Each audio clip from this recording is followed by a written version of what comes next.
You are surrounded by people.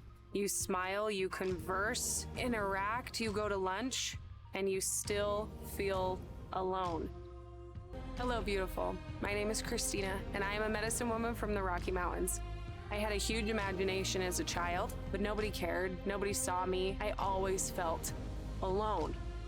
It continued into me being an adult. It continued into my insanely successful hair career. I walked on stage and I still felt alone. No one saw me. Because if people actually saw me for who I was, nobody would want to be my friend. Not wanting to be alone is a survival instinct. We are creatures who need others. We are animals that need a herd. Being alone does not suit us. When you're alone, you can't lie to yourself. You can't distract yourself. You can't compare yourself to other people. You are stuck in your own company. And that can be absolutely terrifying because you might not like what you see. When you're alone is when your shadows, your dark sides really come forward, and you have to acknowledge them. And the last thing any of us ever wants to do is acknowledge our weaknesses.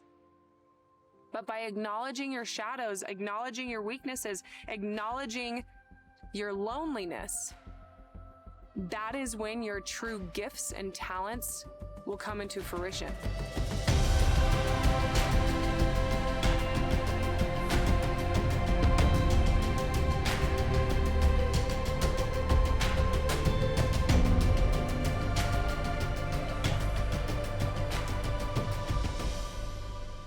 The closest company you're ever gonna have is yourself. And if you don't like what you see, you don't like what you hear, you don't like what you feel, why would you want to continue to hang around that? It makes sense why being alone scares you so much. It makes sense that loneliness is so terrifying. Now, I want to give you a couple of tips and tricks that you can start using today to actually start liking yourself, to actually start enjoying and craving being alone instead of lonely. One is journaling. Journaling, I know you've heard it before. Oh, journaling, that's the key. Journaling really is a great practice to get the thoughts and to get the mud that's happening in your head out on paper so you can tangibly look at it and go, oh, okay, this is what's happening. Where is that coming from? You can address it directly instead of it being just this flighty little thought just rolling around in your brain and making a mess. Another thing is go for walks without music and without a book. No distraction. Just go on a walk. Go on a 30 to a 45-minute walk completely alone every single day if you can. And see what kind of thoughts come up. See where the insecurities come up. Address them.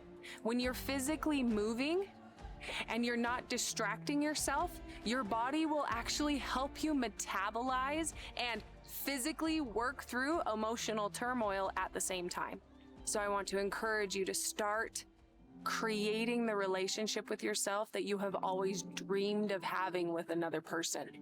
And instead of waiting for another person, do it with yourself.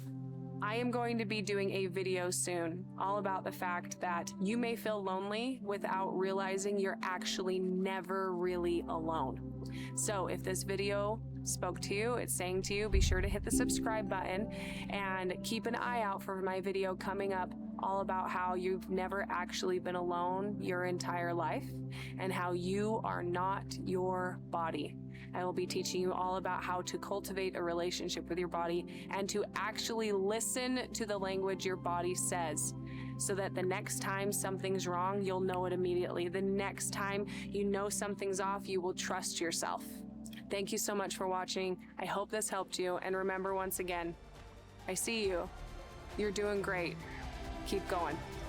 And blessed be.